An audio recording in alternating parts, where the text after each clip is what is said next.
Today, we'll be taking a look at the thermostat on this Whirlpool top freezer refrigerator.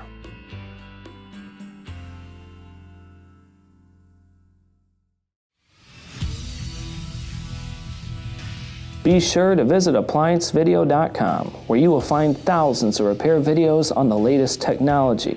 And for a limited time, you can save big on an annual membership and take advantage of all of our premium benefits. ApplianceVideo.com. Do it right the first time. Stop. Before beginning any repair, always be sure to disconnect the power to the appliance. It is also recommended to test the outlet for the proper voltage.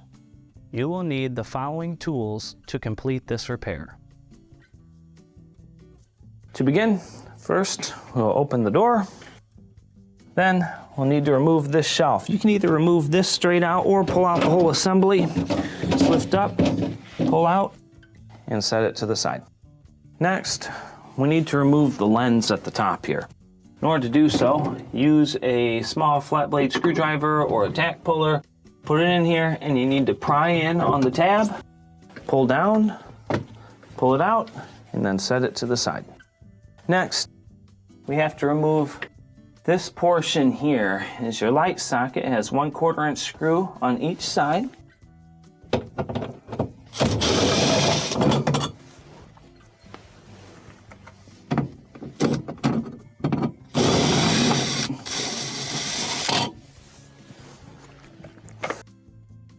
Next, go ahead and pull it down. Let's remove the wiring, pull off the ground strap,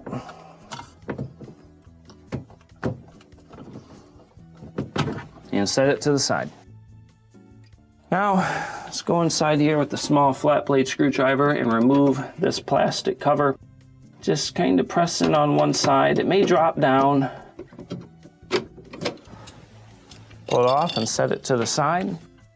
We need to remove a couple of screws. There's 1/4 inch directly in the center here. Pull that off. Then we have 2 screws in the top here. Just take that off. Hold the rest of the assembly. And let's take the second one off. And you can start to pull it down here. At this point, you have your wiring harness. It's held on the back with a small clip. Put something underneath it, pry off, pull it out, and set the assembly to the side. Now that we have the assembly removed and put on a protected surface, we have clear access to our thermostat down here. Now, the main reasons why you'd be replacing your thermostat would be if the unit is not cooling at all. Maybe you have the proper voltage going to the thermostat, but it's not engaging. You can check for 120 volts. If you have 120 volts going to it, you know the thermostat is bad. Another thing is it could be sticking on. If it's freezing inside your refrigerator section and seems like it never turns off, there's a high probability that you have a bad thermostat. One of the things you can look for too is graphite around it. I see a lot of times when the thermostat is bad, you'll find almost like black metal shavings around. If you have that, that is a good indication. Now, in order to remove the thermostat, we're going to start by removing the wiring.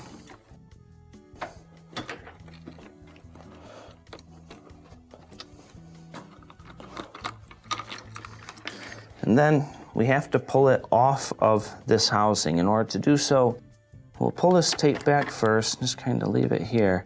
And then on this side here, you have 2 sides. This one has a little plastic piece that goes over. This one is flat.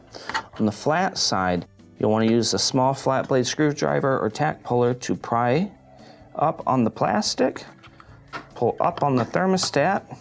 You'll see it'll pull out of that housing, lift it up. At this point, go ahead and take off your knob. And then we have to take it off from the bottom. So we're going to remove this styrofoam. And the bottom, it has a little spindle that it is on. And you'll want to push that spindle out of the housing. Pull it out. Let's try to remove the tape without damaging it here and just set it back.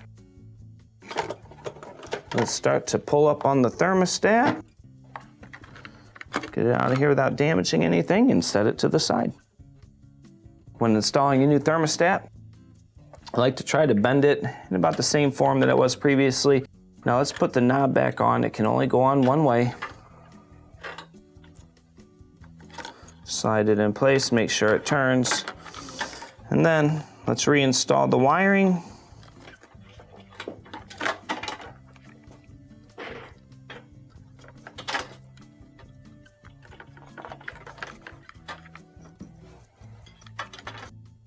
Slide the thermostat side here under, make sure it's flush before we start sliding down the other side, and make sure you pry up on the plastic when you're pushing it in place.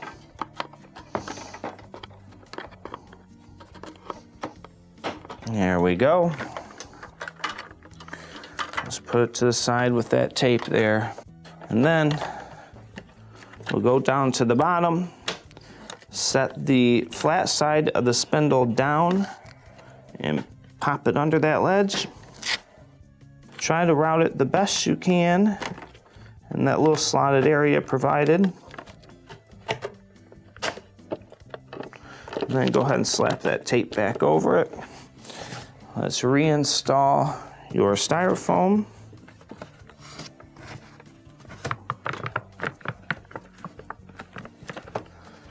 Now we can reinstall the control box. When reinstalling your assembly, you're going to try as good as you can to hold everything together, but it's not going to work out too great. So what we are going to do is let the front one just kind of fall. Line up for the back screw and install the center first. That way it can kind of hold it up and we can start to get this middle section in. Now when you are sliding this in, there are these two flanges that will go above the plastic, and you can see underneath if they have went in place. So get those lined up, plug your Molex back in, slide it up, reinstall your first screw, reinstall your second screw. Let's make sure no wiring is pinched in here, nothing's damaged. That looks good. Reinstall your back cover plate. Now let's reinstall the lamp assembly. When reinstalling your lamp, let's go ahead and reinstall the wiring. It can only go on one way because there are two completely different sized terminals. So let's put the small one on first, big one on second. And let's put that ground strap on that piece of metal.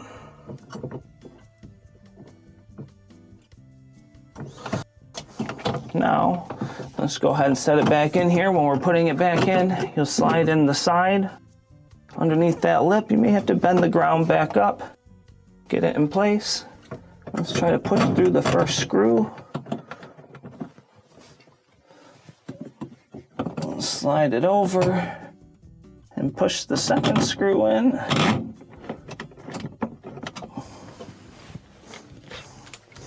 Tighten them up. Now we can reinstall the lens. When reinstalling your lens, we'll start with the two stakes toward the front. Slide them in the slotted area. Swing your lens up. Lock it in place. Now we can reinstall the shelving.